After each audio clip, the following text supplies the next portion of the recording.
Hello दोस्तों, स्वागत है एक बार फिर से आप सभी का हमारे YouTube चैनल एसएस इलेक्ट्रीशियन पर। आज के वीडियो में आप सीखेंगे प्रेस की वायरिंग। तो सबसे पहले हम आपको बता दें कि प्रेस क्या होता है। तो प्रेस आप देखे होंगे जिसके द्वारा कपड़े को प्रेस किया जाता है, कपड़े की क्लीच बनाई जाती है, वो हमारा प्रेस होता है। तो सबसे पहले हम आपको बता दें कि प्रेस दो प्रकार के होते हैं, एक हमारा मैनुअल प्रेस होता है और एक हमारा ऑटो कट प्रेस होता है। तो मैनुअल के बारे में अगर बात करें तो उसमें स्विच लगी होती है, उस स्विच के द्वारा प्रेस को गर्म किया जाता है या फिर प्रेस को नॉर्मल होने के लिए उसको ऑफ किया जाता है, तो वो हमारी स्विच काम करती है। लेकिन हमारा जो ऑटो कट वाला होता है, ऑटोमेटिक वाला होता है, उसमें क्या होता है कि जब हमारा प्रेस आवश्यकता से अधिक गर्म हो जाता है तो उसमें एक थर्मोस्टेट लगा होता है जो गर्म होने के बाद सप्लाई को कट कर देता है, जिससे उसका हीटिंग एलिमेंट काम करना बंद कर देता है और हमारा प्रेस बंद हो जाता है, यानी कि धीरे धीरे नॉर्मल कंडीशन में आने लगता है। तो यहाँ पर हम आपको बता देना चाहते हैं कि दोनों ही प्रेस की वायरिंग हम किस प्रकार से करेंगे। हम दोनों ही प्रेस की वायरिंग को एक ही वीडियो में समाहित किए हैं, तो इस वीडियो को अंत तक जरूर देखिए ताकि आपको दोनों ही प्रेस की वायरिंग से एक ही साथ समझ में आ सके। तो चलिए हम चलते हैं अपने पहले प्रेस की तरफ, जो हमारा मैनुअल वाला प्रेस है। यहाँ पर आप देख सकते हैं, पहले मैनुअल प्रेस की वायरिंग बताएंगे, उसके बाद आपको ऑटो कट प्रेस की वायरिंग भी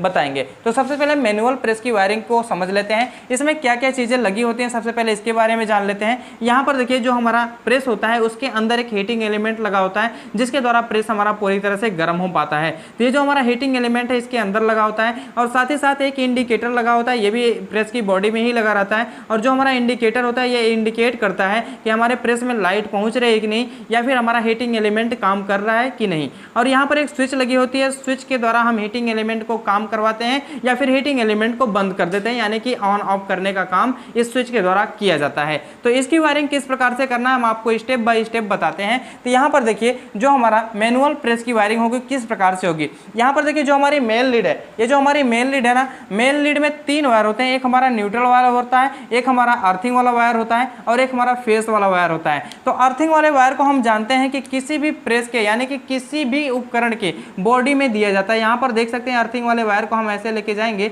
और इसकी बॉडी में अटैच करवा देंगे। यहाँ पर एक स्क्रू लगा रहता है, स्क्रू के द्वारा इसकी बॉडी में टच करा देते हैं या कस देते हैं। तो इस प्रकार से अर्थिंग की वायरिंग हो जाती है। उसके बाद हमको वायरिंग करना है न्यूट्रल की। तो न्यूट्रल की वायरिंग कहाँ पे जाएगी हम आपको बता देते हैं कि देखिए, जो हमारा इंडिकेटर है इसको भी काम करने के लिए न्यूट्रल चाहिए ही चाहिए। तो क्या करते हैं, हम इसको पहले न्यूट्रल की सप्लाई दे देते हैं। यहाँ पर देखिए, इंडिकेटर को न्यूट्रल की सप्लाई यहाँ से पहुँच जाएगी। अब ये न्यूट्रल की सप्लाई इसके एक पॉइंट पर पहुँच गई। अब न्यूट्रल की सप्लाई इस हीटिंग एलिमेंट को भी जानी चाहिए, तो हम यहीं से ले जाकर हीटिंग एलिमेंट को भी न्यूट्रल की सप्लाई दे देते हैं। यहाँ पर देखिए, हीटिंग एलिमेंट को न्यूट्रल की सप्लाई दे दिया जाएगा। आप किसी भी पॉइंट पर दे सकते हैं, या तो इस पॉइंट पर दे सकते हैं या तो इस पॉइंट पर दे सकते हैं, किसी भी पॉइंट पर आप न्यूट्रल की सप्लाई दे सकते हैं। अब देखिए, फेज की सप्लाई देना है, तो फेज की सप्लाई के लिए हमको क्या करना होगा, सबसे पहले इस स्विच का प्रयोग करना होगा। इस स्विच का प्रयोग कैसे करेंगे हम आपको बताते हैं कि जो हमारी फेज की सप्लाई होगी सबसे पहले इस स्विच के निचले वाले पॉइंट पर आएगी। यहाँ पर आप देख सकते हैं, इस स्विच के निचले वाले पॉइंट पर आ गई।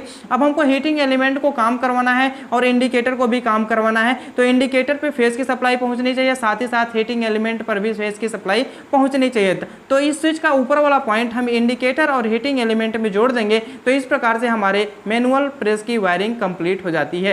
तो यहाँ पर देखिए, इंडिकेटर में और यहाँ पर जो हमारा हीटिंग एलिमेंट है उसमें जोड़ दिया गया है। तो इस प्रकार से हमारी हो जाती है मैनुअल प्रेस की वायरिंग। एक बार हम आपको समझा देते हैं कि ये मैनुअल प्रेस किस प्रकार से काम करेगा। यहाँ पर देखिए, जैसे हम मेन लीड को 5 पिन सॉकेट में 230 वोल्ट की एसी सप्लाई देंगे, वैसे ही न्यूट्रल की सप्लाई इस इंडिकेटर में आएगी और इस इंडिकेटर के बाद यही सप्लाई हमारे हीटिंग एलिमेंट को भी जा रही है, यानी कि दोनों ही उपकरणों में न्यूट्रल की सप्लाई पहुंच रही है। यहाँ पर इंडिकेटर और यहाँ पर हीटिंग एलिमेंट में भी पहुंच रही है। अब दोनों को ही काम करने के लिए फेज की सप्लाई चाहिए, तो फेज की सप्लाई इस स्विच तक तो आ ही रही है। अब हमको क्या करना है, प्रेस को काम करवाना है, यानी कि प्रेस के द्वारा हमको कपड़ा प्रेस करना है। तो हम चाहेंगे कि हीटिंग एलिमेंट गर्म हो जाए, तो उसके लिए हमको क्या करना पड़ेगा, इस स्विच को ऑन करना पड़ेगा। जैसे हम इस स्विच को ऑन करते हैं वैसे ही फेज की सप्लाई इसके दूसरे पॉइंट पर पहुंचकर इस हीटिंग एलिमेंट को गर्म करने लगेगी और साथ ही साथ हमारा इंडिकेटर भी जल जाएगा, जिससे हमको यह पता चलेगा कि हमारा प्रेस अभी वर्किंग कंडीशन में है। तो इस प्रकार से हम करते हैं मैनुअल प्रेस की वायरिंग। तो आपको बेहतर तरीके से मैनुअल प्रेस की वायरिंग समझ में आ गई होगी। अगर मान लीजिए कि हमारा जो हीटिंग एलिमेंट है ये ज्यादा गर्म हो जाता है, तो इसमें कोई भी ऑटो कट सिस्टम नहीं लगा होता है। इसमें आपको अपने हाथ से मैनुअली इस स्विच को प्रेस करना होगा, इस स्विच के द्वारा इसको ऑफ करना होगा, तब जाके हमारा हीटिंग एलिमेंट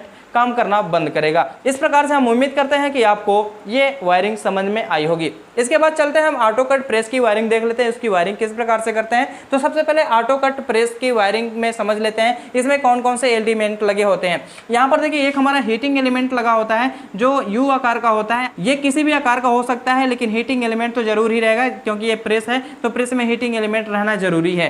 यहाँ पर देखिए एक हीटिंग एलिमेंट लगा होता है और बीच में एक बाईमेटालिक थर्मोस्टेट लगा होता है जो ऑटोमेटिक सप्लाई को बंद करने का काम करता है। और यहाँ पर एक इंडिकेटर लगा होता है और ये हमारी रही मेन लीड। तो यहाँ पर हम आपको बता दें जो हमारा हीटिंग एलिमेंट है इसमें न्यूट्रल फेज की सप्लाई जाएगी तो ये हमारा गर्म होने का काम करेगा। और जो हमारा बाईमेटालिक थर्मोस्टेट होगा, अगर मान लीजिए हमारा प्रेस आवश्यकता से अधिक गर्म हो रहा है तो ये बाईमेटालिक स्ट्रिप, दो बाईमेटल से बनी हुई एक स्ट्रिप होती है। इस स्ट्रिप को जब गर्माहट मिलती है तो ये स्ट्रिप अपने पास से सप्लाई को कट कर देती है। जैसे हमारा नॉर्मल कंडीशन आती है फिर से हमारा बाईमेटालिक थर्मोस्टेट सप्लाई को चालू कर देता है, जिससे हमारा ऑटो कट प्रेस काम करने लगता है। यहाँ पर देखिए इंडिकेटर लगा हुआ है और एक हमारा हीटिंग एलिमेंट लगा है, एक हमारा थर्मोस्टेट लगा है। बस इतनी ही चीजें हमारे ऑटो कट प्रेस में होती हैं। तो यहाँ पर देखिए सबसे पहले हमको क्या करना है, न्यूट्रल के वायर को इंडिकेटर में देना चाहिए और इंडिकेटर के बाद कहाँ पर देना चाहिए, इस हीटिंग एलिमेंट में देना चाहिए। तो चलिए हम क्या करते हैं, यहाँ पर इंडिकेटर में पहले न्यूट्रल की सप्लाई इस पॉइंट पर दे देते हैं और इसके बाद यहाँ से लेके जाएंगे और कहाँ दे देंगे, हीटिंग एलिमेंट के किसी भी एक पॉइंट पर दे देंगे,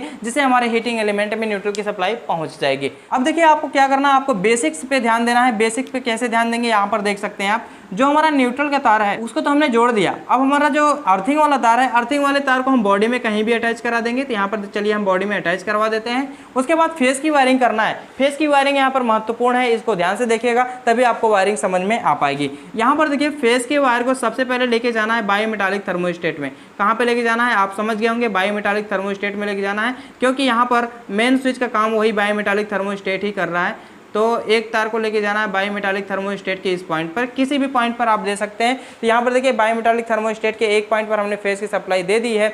अब इसके बाद ये फेस की सप्लाई बाईमेटालिक थर्मोस्टेट ही आउट करेगा। तो जब ये बाईमेटालिक थर्मोस्टेट आउट करेगा तो ये फेस की सप्लाई हमारे आ जाएगी हीटिंग एलिमेंट के दूसरे पॉइंट पर। तो यहाँ पर इसको हम जोड़ देते हैं। देख सकते हैं इस प्रकार से हमको यहाँ पर जोड़ देना है। और यहाँ पर जोड़ने के बाद अभी देखिए फेस की सप्लाई केवल हीटिंग एलिमेंट पे पहुंची है। अब इस इंडिकेटर को भी फेस की सप्लाई चाहिए। तो जब हमारा हीटिंग एलिमेंट कार्य करता है उसी टाइम पे इंडिकेटर भी जलता है। तो क्या करना होगा, बस जहाँ से फेस की सप्लाई हमारा थर्मोस्टेट आउट कर रहा है वहीं से इंडिकेटर को भी जोड़ देंगे, यानी कि हमको यहाँ से इंडिकेटर को जोड़ देना होगा। तो यहाँ पर देख सकते हैं आप, जो हमारा ऑटो कट प्रेस की वायरिंग है ये कंप्लीट हो जाती है। अब हम आपको एक बार फंक्शन को समझा देते हैं कि किस प्रकार से काम करेगा। यहाँ पर देखिए जो हमारा मेन लीड है, मेन लीड को हम जैसे ही 220 वोल्ट की एसी सप्लाई में लगाएंगे वैसे ही न्यूट्रल की सप्लाई इस इंडिकेटर में पहुंच जाएगी और साथ ही साथ न्यूट्रल की सप्लाई हमारे हीटिंग एलिमेंट को भी पहुंच जाती है।